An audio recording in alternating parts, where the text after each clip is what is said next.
Agora a partir do 19. João, capítulo 20, versículo 19. E deu muito certo. Nós chegamos no capítulo 20 de João, na Páscoa, quando nós comemoramos a ressurreição. Falamos que na semana passada estudamos sobre a morte do Senhor Jesus, no capítulo 19, e nós vimos as implicações que a morte de Cristo trouxe para nós. A morte de Cristo é uma morte substitutiva. Nós vimos que o que acontece na cruz não é simplesmente um Marte morrendo, sofrendo, levando um tipo de perseguição ou culpa por um ato político. Nós vimos que na cruz nós temos uma morte substitutiva. Nós temos um justo morrendo no lugar de pecadores. Nós temos um homem santo morrendo por aqueles que não podem salvar a si mesmos. Cristo carrega sobre si, naquela cruz, os nossos pecados, leva sobre si a ira de Deus que recairia sobre nós, mas por causa do tão grande amor de Deus, ele nos deu o seu Filho Jesus Cristo para que os que nele creem não venham morrer, perecer em seus pecados, mas tenham a vida eterna. E aí nós chegamos aqui no capítulo 20, quando nós vemos que o Senhor Jesus ressuscitou. Lemos do versículo 1 até o versículo 18, e agora vamos fazer a leitura do 19 em diante. João, capítulo 20, versículo 19, diz assim a palavra do Senhor. Ao cair da tarde daquele dia, o primeiro da semana, trancadas as portas da casa onde estavam os discípulos, com medo dos judeus, veio Jesus, pôs-se no meio e disse-lhes: Paz seja convosco. E dizendo isto, lhes mostrou as mãos e o lado. Alegraram-se, portanto, os discípulos ao verem o Senhor. Disse-lhes, pois, Jesus outra vez: Paz seja convosco. Assim como o Pai me enviou, eu também vos envio. E havendo dito isto, soprou sobre eles e disse-lhes: Recebei o Espírito Santo. Se de alguns perdoardes os pecados, são-lhes perdoados. Se lhes retiverdes, são retidos. Ora, Tomé, um dos 12, chamado Dídimo, não estava com eles quando veio Jesus. Disseram-lhes então os outros discípulos: Vimos o Senhor. Mas ele respondeu: Se eu não vir nas suas mãos o sinal dos cravos, e ali não puser o dedo, e não puser a mão no seu lado, de modo algum acreditarei. Passados 8 dias, estavam outra vez ali reunidos os seus discípulos e Tomé com eles. Estando as portas trancadas, veio Jesus, pôs-se no meio e disse-lhes: Paz seja convosco. E logo disse a Tomé: Põe aqui o dedo e vê as minhas mãos. Chega também a mão e põe-me no meu lado. Não sejas incrédulo, mas crente. Respondeu-lhe Tomé: Senhor meu e Deus meu. Disse-lhe Jesus: Porque me viste, creste? Bem-aventurados os que não viram e creram. Na verdade, fez Jesus diante dos discípulos muitos outros sinais que não estão escritos nesse livro. Estes, porém, foram registrados para que creiais que Jesus é o Cristo, o Filho de Deus, e para que, crendo, tenhais vida em seu nome. Vamos orar, pedir que Deus nos abençoe nesse momento. Senhor, recebe a nossa adoração, recebe o nosso louvor. Obrigado, Senhor, pelo privilégio de podermos cantar que o Senhor vive, que o Senhor ressuscitou, que o Senhor é o nosso Rei, que o Senhor é o nosso Salvador. Mas nos ajuda, Senhor, enquanto estudamos a Tua Palavra. Esta possivelmente é uma das passagens mais importantes de toda a Escritura. É de fato aqui em que o Senhor se apresenta para os Teus discípulos e também para nós, como aquele que venceu a morte, como aquele que vive para reinar pelos séculos dos séculos. E nós queremos, ó Deus, olhar para esse texto com temor, pedindo a Tua graça, a Tua instrução sobre nós, no nome do Senhor Jesus. Amém. Queridos, hoje pela manhã, se você esteve aqui, se você não esteve, eu vou lhe contar o que aconteceu. Nós estudamos 1 Coríntios, capítulo 15. Naquela passagem de 1 aos Coríntios, capítulo 15, o apóstolo Paulo está escrevendo sobre a ressurreição. Ele está sinalizando para nós o significado disso que João está nos contando aqui no capítulo 20. Quando nós chegamos no versículo 14 de 1 aos Coríntios, do capítulo 15, Paulo diz assim: se Cristo não ressuscitou, é vã a nossa pregação e vã a nossa fé. E somos tidos por falsas testemunhas de Deus, porque temos asseverado contra Deus que ele ressuscitou a Cristo, o qual ele não ressuscitou, se é certo que os mortos não ressuscitam. Porque se os mortos não ressuscitam, também Cristo não ressuscitou. E se Cristo não ressuscitou, é vã a nossa fé, e ainda permaneceis nos vossos pecados.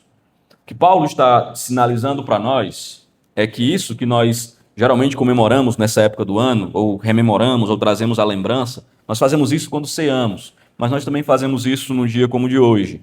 O que Paulo está dizendo é que a ressurreição de Cristo é o alicerce fundamental da nossa fé. É porque Jesus ressuscitou que nós podemos nos reunir para cultuar e adorar o seu nome. É porque Jesus ressuscitou que a nossa fé ela não é em vão, mas nós temos uma esperança, e uma esperança, inclusive, que suplanta essa vida, que vai para além dessa vida, uma esperança que aponta para a eternidade. É porque Jesus Cristo ressuscitou que nós temos esperança de vida eterna. Vimos isso pela manhã. E que nós temos esperança de um dia, assim como ele ressuscitou, nós também vencermos a morte e estarmos com o Senhor pelos séculos dos séculos para adorar e cultuar o seu nome eternamente. Essa é a esperança que nós temos e é essa a pregação cristã desde o início. Eu sei que muitas vezes a mensagem cristã ela foi deturpada de várias formas. Nos trouxeram ou tentaram ensinar para nós uma esperança para essa vida, ou uma esperança que se limita a essa vida. Nos ensinaram que Jesus veio simplesmente para nos curar, Jesus veio para nos dar um casamento melhor, Jesus veio para tirar as nossas enfermidades, ou que o Senhor veio para nos trazer bênçãos materiais, e as pessoas pregam isso, e elas vêm para a igreja, muitas vezes, com essa intenção de encontrar essas bênçãos. Mas o que Paulo está nos dizendo é que essas bênçãos, elas são boas, elas são importantes, e o Senhor nos abençoa com elas. Há casamentos restaurados aqui, pessoas que foram curadas em resposta de orações, há livramentos que o Senhor nos deu, há bênçãos financeiras e materiais que o Senhor tem dado para o seu povo, sustento diário, entendemos que o pão nosso de cada dia vem do Senhor. E tudo que temos e possuímos é dele e para ele, e glorificamos a ele por isso. Mas não é aqui e nessas coisas que estão a nossa esperança. Paulo nos diz que a nossa esperança não se limita a essa vida e o que nós podemos conquistar nessa vida. E a ressurreição de Cristo é o primeiro brado para nos dizer assim, a vida e a eternidade e o que Deus propõe para nós é muito maior do que as coisas que os nossos olhos viram, os nossos ouvidos ouviram e que nem subiu ao coração do homem. São essas coisas que o Senhor tem preparado para aqueles que o temem, para aqueles que o buscam. Então a ressurreição é o pilar central em que se fundamenta a fé cristã. Se você retirar a ressurreição, se Cristo não ressuscitou, o cristianismo inteiro é uma farsa e ele perde completamente o sentido. E nós adoramos um Deus morto, e nós não temos esperança de futuro, e o que nós fazemos aqui é uma aula de filosofia a cada domingo. Mas se ele ressuscitou, nós podemos encarar a morte de frente. E como diz o louvor que nós cantamos, e quando enfim chegar a hora em que a morte enfrentarei, sem medo terei vitória, e verei na glória o meu Senhor que vive está. Por que o autor canta isso? Porque o autor está pensando na ressurreição, e ele está dizendo assim, se ele ressuscitou, nós podemos encarar a morte, as dores, as enfermidades, as doenças, as tragédias dessa vida, com expectativa de que o nosso Senhor já venceu aquilo que é o nosso grande adversário. Então nós temos uma esperança que não se limita a essa terra. Cristo, de fato, vive. Nós não ensinamos simplesmente que Jesus vive em nossos corações. Às vezes a gente fala como se Jesus fosse o Elvis, né? O Elvis não morreu. Ele está aí entre nós, tocando suas músicas, nós ouvimos, e cada vez que a sua música é tocada, o Elvis aparece. O Michael, cada vez que alguém faz um moonwalk, a gente lembra dele, né? E a gente tem a expectativa, às vezes, como se Jesus fosse isso. Alguém que vive na sua mensagem. E cada vez que nós pregamos a mensagem, parece que Cristo revive em nossos corações. Isso é bonito, né? Mas não é verdade. A expectativa cristã não é de um Jesus que vive por meio da sua mensagem. Quando nós pregamos, então ele aparece vivo através da nossa pregação. A fé cristã diz que ele vive de fato, e que ele ressuscitou, e que os seus discípulos tocaram nele, cutucaram suas feridas, comeu peixe depois, se alimentou com eles, comeu pão, abraçou, enxugou as lágrimas e disse, estou subindo, e todo mundo viu ele subindo, e disse, eu vou voltar. Essa é a nossa esperança. É isso que Paulo vai dizer que é uma loucura para os gregos e para os judeus, para alguns. Por que era uma loucura? Porque não acreditavam que era possível ressuscitar. Como alguns de nós talvez nem acreditem nisso. Mas o fato é, ele ressuscitou. Isso está atestado por aqueles que viram. Paulo diz em 1 Coríntios capítulo 15 que as irmãs viram, depois Pedro viu, depois os 12 viram, depois 500 irmãos viram o Senhor, e depois o próprio Paulo viu, para dizer assim, tá aqui, vocês querem saber se ele ressuscitou? Converse com os irmãos, tem pelo menos 500 aí que viram o Senhor vivo. Pode conversar, não é uma história que nós inventamos. Paulo atesta isso e vai falando isso na sua carta aos Coríntios, para nos lembrar dessa informação de que o Senhor vive não como uma mensagem. Jesus vive não como uma ideia. Jesus vive não em nossos corações. Jesus vive de fato. E é por isso que nós podemos adorá-lo.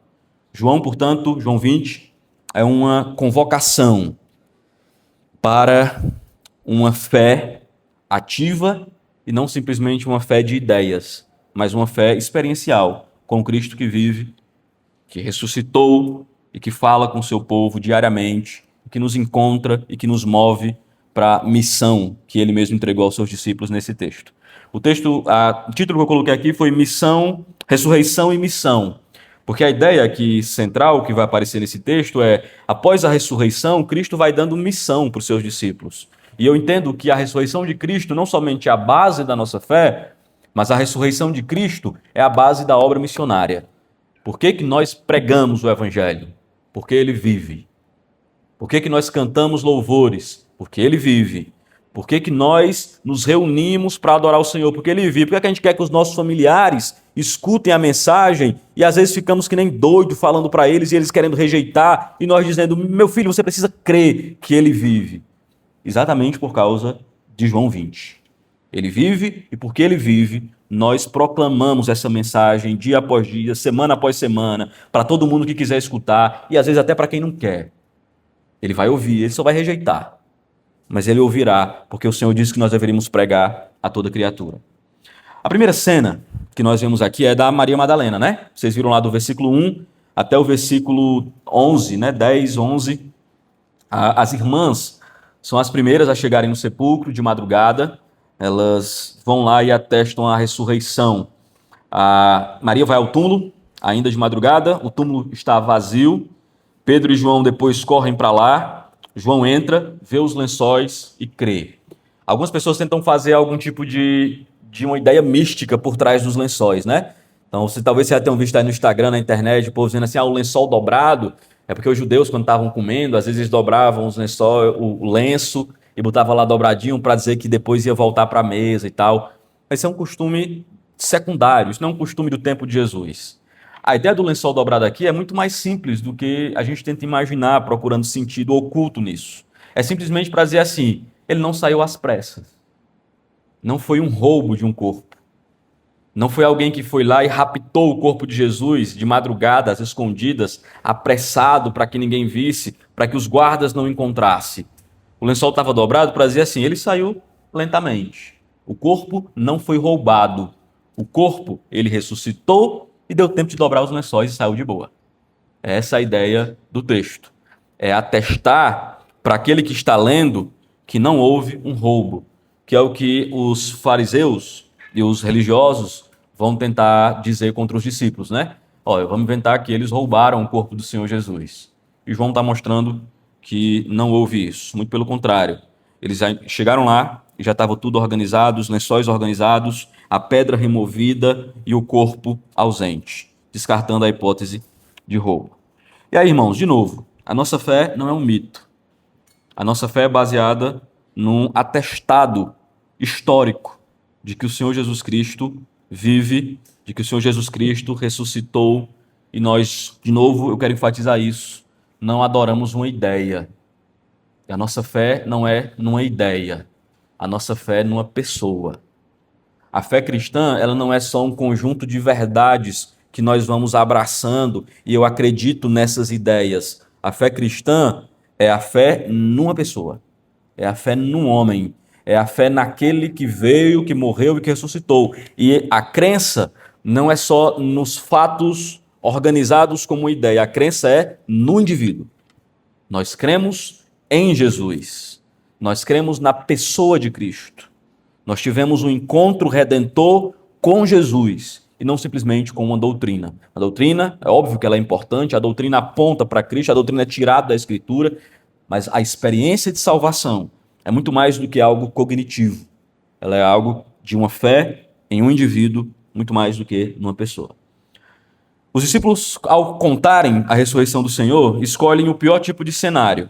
Eles escolheram mulheres, que na época não era aceito o seu testemunho diante de um tribunal, alguém que quisesse defender alguma ideia diante de um tribunal, e você tem ali vários discípulos, provavelmente a última pessoa que colocaria para atestar que houve uma ressurreição teria sido as mulheres. E de fato, o Senhor nem se importou com isso.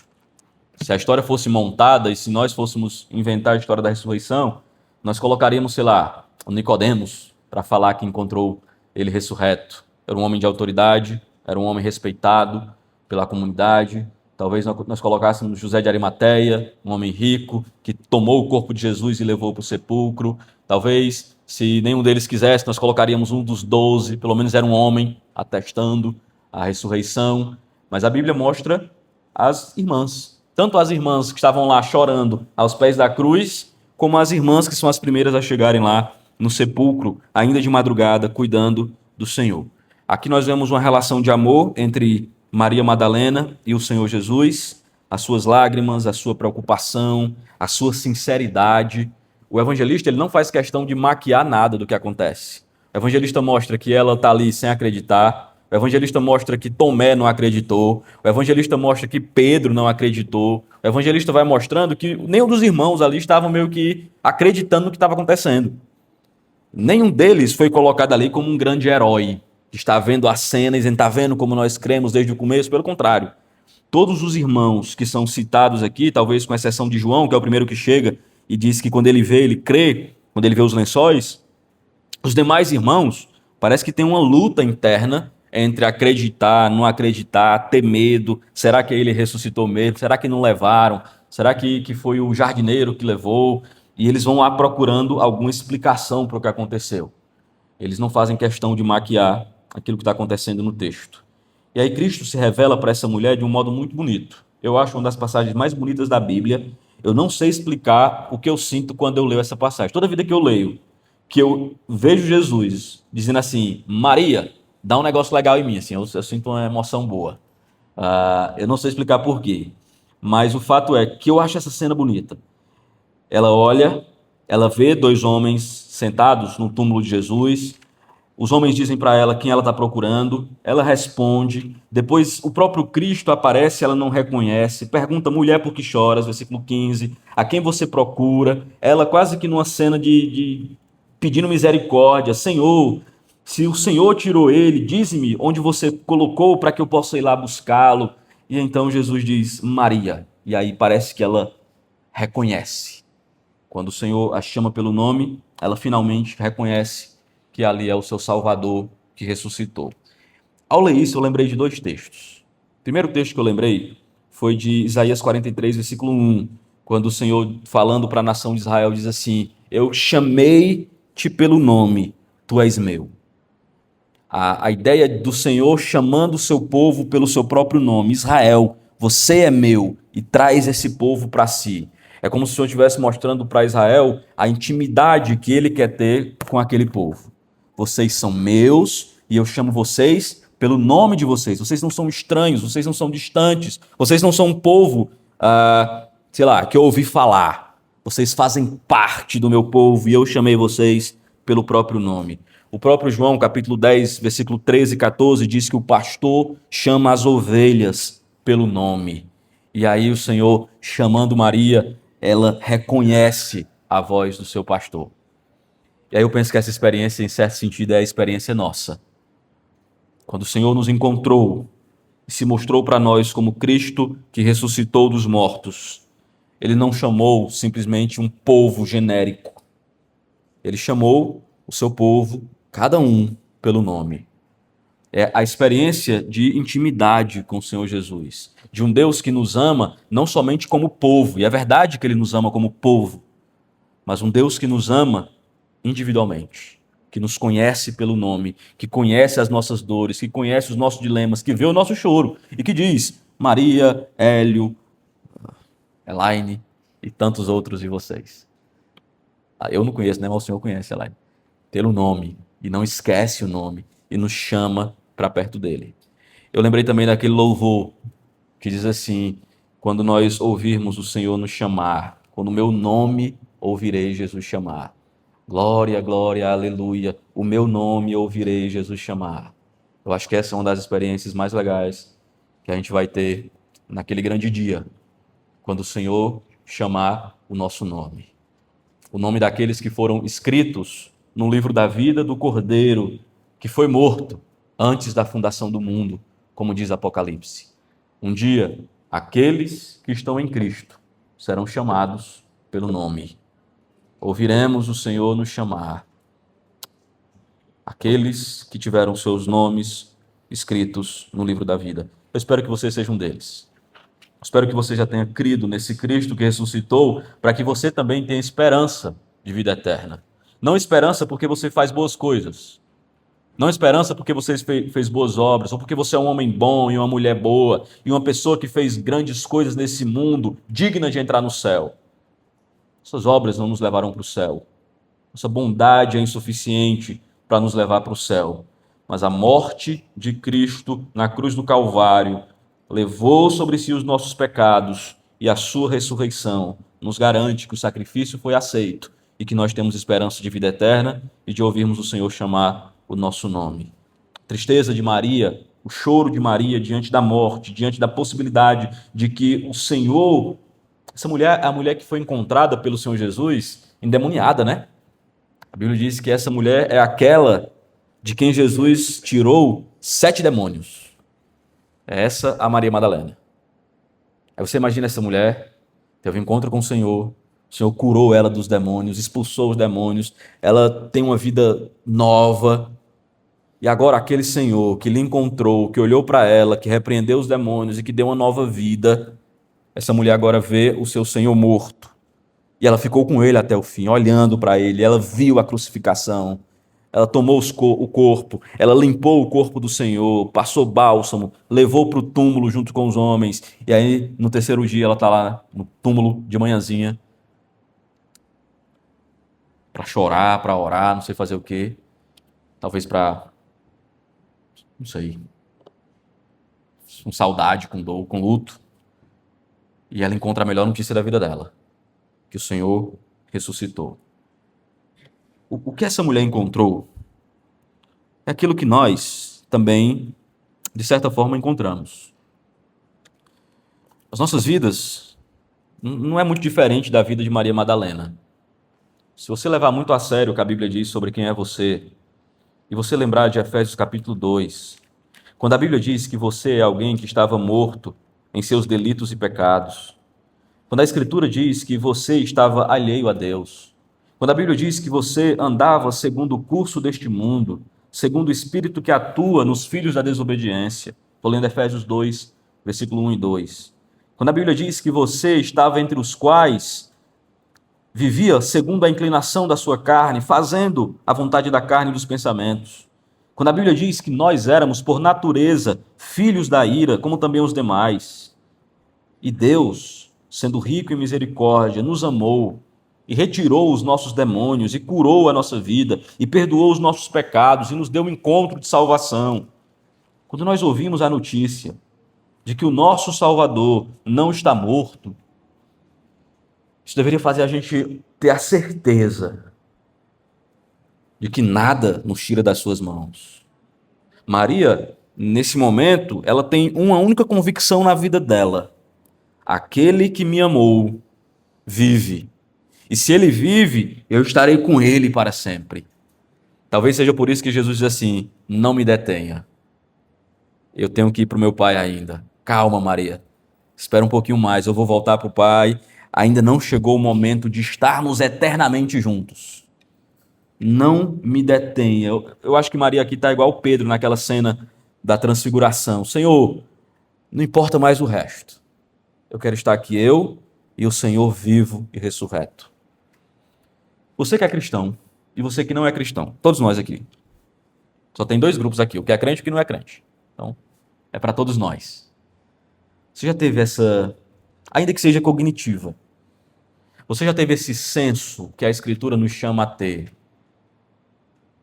de que você serve, não a uma ideia, de que você serve, não a uma instituição, de que você não simplesmente mudou de religião quando creu, de que o que acontece com nossa vida na redenção não é simplesmente que agora eu era, sei lá, um bandista e agora eu sou evangélico. Não é isso o grande ponto aqui da salvação. Eu estava morto e eu encontrei alguém que olhou para mim quando eu estava morto e que me amou e que sofreu no meu lugar, que morreu a minha morte para me dar a sua vida. E ao encontrar esse Senhor que morreu a minha morte para me dar a sua vida, eu não quero mais saber de outro lugar. Eu quero estar aos seus pés. Eu quero amá-lo por toda a eternidade. Eu quero ouvir a sua voz. Eu quero ver ele falando o meu nome uma e duas e três vezes. Eu quero detê-lo, se fosse possível, para estar agarrado a esse Cristo e viver eu e esse Cristo por toda a eternidade. Essa é a experiência de Maria Madalena. Mas o Senhor olha para ela e diz assim: Maria, calma aí. Antes disso, tem uma missão. Não me detenha, porque eu ainda não fui para o Pai, e eu também tenho uma missão para você. Você deve ir aos meus irmãos e você deve proclamar que eu estou vivo. E aí, na história do cristianismo, a primeira pessoa que proclama a ressurreição é uma mulher. Aí depois dizem que o cristianismo é machista. Uma mulher proclamando a maior notícia que o mundo já ouviu. Foi entregue a Maria Madalena para dizer para os discípulos incrédulos que estavam lá dentro de casa que Jesus Cristo está vivo. E ela sai e ela proclama. E isso também é dado para cada um de nós que tivemos essa experiência, que encontramos o Cristo ressurreto, que amamos esse Cristo e que queremos passar a eternidade toda com Ele e que ainda não estamos na eternidade com Ele. Somos chamados a proclamar aos nossos irmãos que Ele ressuscitou. O Carson, quando olha para esse texto, diz assim: é bonito pensar que Jesus se dirige aos discípulos como seus irmãos. Esses discípulos que há 2 dias o abandonaram. Este Pedro que o nega e que todo mundo corre, que não fica ninguém. E Jesus ressuscita. Se fosse eu ou você, nós diríamos assim: não vamos não, Maria. Deixa eles lá, aqueles covardes. Vamos ficar aqui só nós dois e chamar as irmãs que estavam lá comigo até o fim. Não é assim que Jesus faz. E aí o Carson diz que, nessa passagem, Jesus mais uma vez demonstra o seu amor, não somente pelo mundo perdido, mas por seus discípulos acovardados. E que às vezes somos nós. Covardados. Cremos no Senhor, confiamos na sua palavra, já tivemos um encontro com Ele, Ele nos amou, mas ainda somos imaturos, incrédulos, às vezes covardes, às vezes lentos em crer. E o Senhor vai até nós, nos chamando de irmãos. Aí ele diz que a Bíblia parece uma graduação. O Senhor chama de servo, o Senhor chama de amigos e o Senhor chama de irmãos. É isso que nós somos. Paulo diz em Romanos que nós somos co-herdeiros com Cristo. Ele é o nosso irmão mais velho e nós temos o mesmo Pai. E nós adoramos a esse Deus e vivemos para a glória desse Deus. Dize que eu não subi para o Pai, mas que voltei com meus irmãos e diz: subo para o meu Pai e vosso Pai, para o meu Deus e vosso Deus. Quem é o seu Deus? Quem é o seu Pai? O meu Deus é o Deus de Jesus Cristo. O meu Pai é o Pai de Jesus Cristo. E todo aquele que está em Jesus Cristo, Deus é o seu Pai. E todo aquele que crê em Jesus Cristo, Deus é o seu Deus. E ninguém nos arrebatará das suas mãos. Uma lição que esse texto nos traz é que a fé ela é progressiva. Nem sempre nós temos uma fé madura de cara. Às vezes a nossa fé ela não é aquilo que nós queríamos que fosse. Seria bom que toda vida que alguém dissesse assim, olha, Leandro, Jesus ressuscitou, que nós crescêssemos de cara. E que ao ouvir a notícia nós já cantássemos louvores e adorássemos o seu nome. Mas o fato é que muitas vezes, ao ouvirmos a palavra de Deus, os nossos corações questionam, demoram a compreender o que está acontecendo, a nossa mente é lenta para entender a palavra de Deus, o nosso coração ainda é endurecido para compreender o que Jesus está fazendo. E Jesus demonstra uma paciência extraordinária com esses discípulos. Jesus tem paciência com Pedro, Jesus tem paciência com os discípulos no caminho de Emaús, Jesus tem paciência com Maria. Nenhum deles está crendo de cara, mas ela, progressivamente, a mensagem de um Cristo ressurreto vai ganhando forma no coração dos discípulos, e isso vai encorajando os discípulos a viverem uma vida para a glória de Deus. O que isso nos ensina? Que quanto mais nós estamos próximos de crer nessas coisas, mais a tristeza dá lugar à alegria. A fé faz com que Maria abandone a tristeza e saia alegre. A fé faz com que os discípulos amedrontados e com medo dentro de casa, com as portas fechadas, a porta está fechada não é porque estava ventando, não, é porque estava com medo de serem perseguidos, inclusive. Cristo morreu. Mataram o Senhor há 2 dias, eles estão trancados dentro de casa. Se espalharam para ninguém ser pego tudo no mesmo canto. E o Senhor troca, quando se apresenta para eles, o medo por paz, dizendo, paz seja convosco. E o versículo 20 dizendo que eles se alegraram ao verem o Senhor. Que essa mesma alegria esteja nos nossos corações. Quando o medo bater na nossa porta, quando a vida parecer muito difícil, quando a morte chegar, quando as enfermidades vierem, que são as coisas que geralmente nós tememos, né? O que é que nós tememos? Morte, falta de dinheiro e doença. É por aí. Alguns de ficar solteiro. Mas geralmente essas 3. Eu tinha, não sei vocês, eu morri de medo. Rapaz, eu sou baixo, não sou bonito, só um milagre. Mas geralmente nós temos medo dessas 3 coisas. E quando nós olhamos para essas coisas a partir da realidade da ressurreição de Cristo, então nós vamos ganhando paz no nosso coração. Nós vamos ganhando confiança no nosso coração para encarar a vida e os desafios que ela tem. Porque servimos a um Deus vivo. Se eu puder colocar uma coisa na sua cabeça essa noite para você ir daqui pensando meu Cristo está vivo. Meu Cristo está vivo quando eu estou no leito de hospital. Meu Cristo está vivo quando eu estou com problemas na minha vida. Meu Cristo está vivo quando os meus pecados se apresentam diante de mim e eu vejo o homem miserável que eu sou. Jesus está vivo. Significa que Deus aceitou o sacrifício do Cordeiro e que eu tenho paz com Deus por meio de Jesus Cristo. Meu Cristo está vivo. Isso deveria motivar a minha vida para encarar a realidade do tempo presente com mais firmeza. A igreja então recebe a missão. Jesus apresenta-se para os discípulos, do versículo 19 ao 23, apresenta sua paz, dando a paz tomando o lugar do medo, e ele dá uma missão. Qual é a missão que ele apresenta para os discípulos? Lá no versículo, quando ele sopra o vento. Versículo 22. Versículo 21. Disse-lhe, pois, Jesus outra vez, paz convosco. Assim como o Pai me enviou, eu também vos envio. A ressurreição de Cristo é o motor da obra missionária. Isso vai aparecer em Mateus capítulo 22. O Senhor, quando se apresenta para os discípulos após a ressurreição, Mateus 28, desculpa. No finalzinho do livro de Mateus, quando ele vai dar a grande comissão, ele venceu a morte, ele ressuscitou. Então ele diz: toda autoridade me foi dada, no céu e na terra.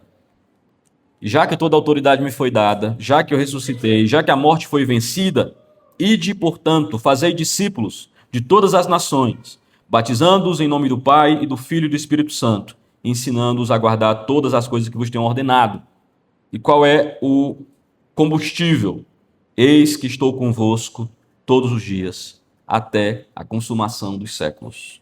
Ele ressuscitou, ele nos manda ir e ele vai conosco. Todos os dias, até a consumação dos séculos. Por que ele pode estar conosco todos os dias? E o que isso significa para nós? Que nós não precisamos temer, que nós estamos seguros, que ele está do nosso lado, enquanto nós realizamos a obra que ele nos mandou fazer. É isso. Por que eu deveria pregar o Evangelho? Porque Cristo ressuscitou, porque ele me mandou fazer e porque ele está comigo enquanto eu faço. A primeira a ser convocada para isso não é um pastor, não é um apóstolo, não é um grande teólogo. A primeira pessoa a ser convocada para isso foi Maria Madalena. E ela vai, e ela proclama. Você não precisa ser pastor, você não precisa ser teólogo, você não precisa ser o cara que sabe tudo de Bíblia, você só precisa de uma informação: Jesus ressuscitou. É essa a informação e a mensagem que Paulo diz que nós proclamamos para o mundo. A mensagem do Evangelho e que as igrejas precisam voltar a pregar é essa: que Jesus está vivo, que ele ressuscitou e que a nossa esperança está nele. Não nos impérios, não nos reinos, não no poder político, não na influência da igreja nessa sociedade, não está enquanto nós somos respeitados pelas pessoas lá fora. A nossa esperança está no fato de que o nosso Senhor não permaneceu no túmulo. É por isso que fazemos tudo o que fazemos. Do louvor que nós cantamos, a ceia, a proclamação do Evangelho, a obra missionária, tudo o que fazemos para a glória desse Cristo que vive e reina para todo sempre. E aí nós vemos a última história, a de Tomé, que nós geralmente criticamos o coitado do Tomé, mas eu acho que nós somos muito parecidos com ele. A história vocês conhecem, né? Nós lemos também. O Senhor Jesus aparece para os discípulos, Tomé não estava no dia. Aí os discípulos, Jesus apareceu aqui e ele ressuscitou. Aí Tomé diz: eu só acredito vendo. E se eu ver, eu não acredito, eu tenho que botar o dedo na ferida. Só se eu triscar na ferida e eu ver que de fato é ele. Passam-se 8 dias, Jesus se apresenta e Tomé agora está. Aí para quem Jesus olha? Para Tomé. Ei, Tomé, e aí? Estou vivo ou não estou vivo? A expressão de Tomé, a gente diz assim: Tomé é um cara incrédulo. Mas a confissão de Tomé talvez seja uma das mais importantes da Bíblia. Quando alguém diz assim: rapaz, prove que Jesus é Deus. Tomé prova. Os testemunhos de Jeová fazem um malabarismo nesse texto. Versículo 28, eu estou lendo, certo? Tomé põe a mão ao lado, não sejas incrédulo, mas crente. Jesus chama Tomé para ser um caba crente. E aí no 28 Tomé diz: Senhor meu e Deus meu. Ele professa Jesus como Senhor e como Deus. E essa é a profissão cristã. Ele é Senhor e ele é Deus. Quando que eu me torno um cristão? Quando eu reconheço que Jesus é Senhor. Quando eu olho para ele não como um professor, não como um bom exemplo a ser seguido, quando eu olho para ele como meu Senhor, e eu sou o seu servo. Isso é a fé cristã. É eu me render ao senhorio de Cristo. É eu abandonar o senhorio da minha vida, o trono da minha vida e entregá-lo a Cristo.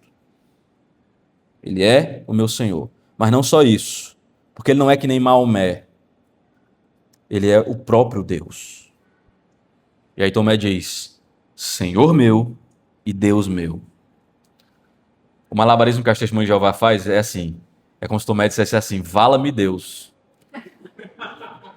É sério, eles olham para o texto e dizem assim: o que Tomé está fazendo aqui não é chamando de Jesus de Deus, é porque ele ficou espantado com Jesus ressurreto e disse assim: vala-me Deus. Mas não é isso que o texto ensina. O texto está muito bem traduzido quando Tomé diz assim: Senhor meu, é isso que ele é. E Deus meu, é isso que ele é. Ele é o Deus criador do universo. E aí a gente lembra de Colossenses. Ele é o Deus por meio de quem todas as coisas foram feitas, nos céus e na terra, tronos, principados, soberania, poderes, autoridade. Tudo foi feito por ele, por intermédio dele e para ele são todas as coisas. Ele é Senhor e ele é Deus. E aí, nesse sentido, todos nós somos chamados a professar fé que nem Tomé. Eu creio que Cristo é Senhor e eu creio que Cristo é meu Deus. Aí eu sou um crente. O que é um crente? É isso aqui. Alguém que professa ele como Senhor e como Deus. Jesus olha para ele e responde: Porque me viste e creste? Bem-aventurados os que não viram e creram. Vocês. Bem-aventurados nós. Eu não toquei nas feridas de Jesus. Eu não vi os cravos. Eu não vi o buraco da lança. Não vi a testa e as cicatrizes da coroa de espinhos. Eu não toquei em suas mãos. Não o vi. Mas eu dou a minha vida por isso aqui. E eu espero que você seja um desses. Você não o viu, mas você creu. E você pautou a sua vida nessa fé. E porque você creu, você submeteu o seu casamento a esse Cristo. Você submeteu a educação dos seus filhos a essa fé.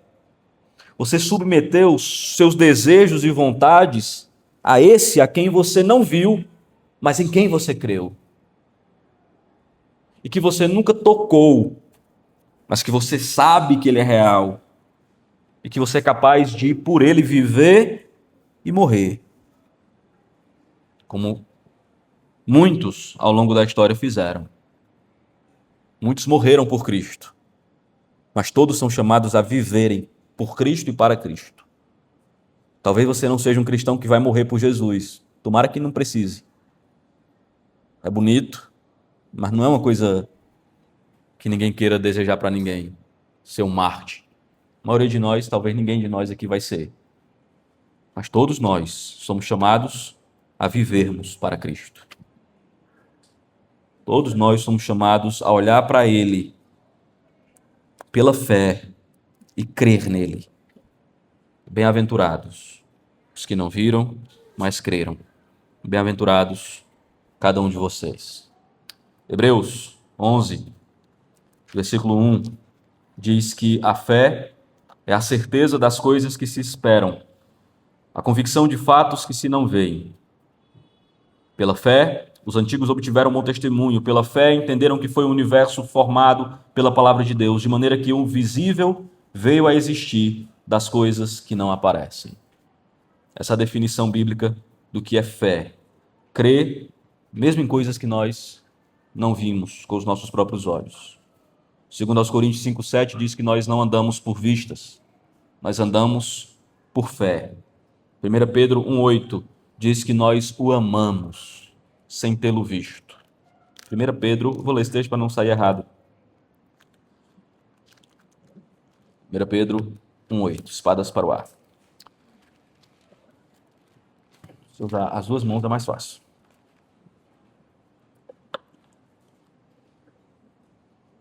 O 7 diz assim. Vou ler o 6. Ele está falando das tribulações da vida, certo? Tem duas coisas que eu tenho certeza. Que todo mundo aqui tem tribulação, né? Todo mundo aqui tem tribulação. E todo mundo aqui tem momentos em que a fé está difícil, cambaleando. Se vocês forem homens que nem eu, mulheres que nem eu, vocês têm fés que às vezes duvida. E Pedro usa isso, dizendo assim, nisto exultais, embora no presente, por breve tempo, se necessário, sejam contristados por várias provações, para que, uma vez confirmado o valor da vossa fé, muito mais preciosa do que o ouro perecível, mesmo apurado por fogo, redunde em louvor e glória e honra na revelação de Jesus Cristo. Quem é esse Jesus Cristo? Aquele em quem vocês não tenham visto, não havendo visto, amais, no qual, não vendo agora, mas crendo, exultais, com alegria indizível, cheio de glória, obtendo o fim da vossa fé, a salvação da vossa alma. Ninguém é salvo sem fé. Sem fé é impossível agradar a Deus. Sem crer, ninguém tem esperança de que estará na eternidade. A eternidade é um lugar para aqueles que creram. O céu é um lugar reservado para aqueles que creram no Cristo que morreu e ressuscitou. E se você está aqui e você não crê, creia. A mesma coisa que Jesus disse para Tomé, eu digo para você: não seja incrédulo, mas crente. E o que eu peço é que você responda que nem Tomé: Senhor meu e Deus meu. Cristo é o meu Senhor e Cristo é o meu Deus. E é nisso que eu creio. Algumas aplicações. Vou tentar ser rápido aqui para finalizarmos. Nem todo discípulo reage de modo igual. Alguns de nós têm um caminho na fé mais demorado do que outros. Natural isso. Mas todos nós somos chamados a crer. Alguns estão mais firmes, outros têm uma fé mais demorada. Mas lembrem, sem fé é impossível agradar a Deus. Aquele que crê deve crer que o Senhor ressuscitou, que Ele vive, que Ele é Senhor e que Ele é Deus. Segundo, o Evangelho ele é coletivo, nós somos chamados a proclamar para a igreja, para os povos, para as nações, mas há um sentido em que o Evangelho ele é íntimo e pessoal. Há um sentido em que Deus não salva simplesmente um povo, mas que o Senhor salva indivíduos, a quem escolheu antes da fundação do mundo, que ouviram a pregação do Evangelho. É assim com Maria Madalena, é assim com o carcereiro, é assim com Saulo no caminho de Damasco, é assim com o Nicodemos, e foi assim com cada um de vocês que creem no Senhor. O Evangelho sendo lançado para você de modo íntimo, pessoal, Cristo chamando você pelo nome para a salvação e um dia nos chamará para a eternidade. Terceiro, quem conhece Cristo ressurreto não fica parado.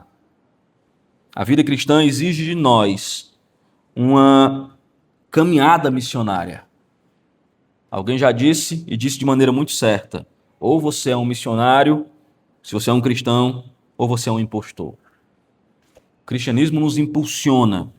A fé em um Cristo que vive nos impulsiona a falar, a proclamar o Evangelho. Eu tenho um pastor que dizia que a vida cristã é como uma corrida de bastão.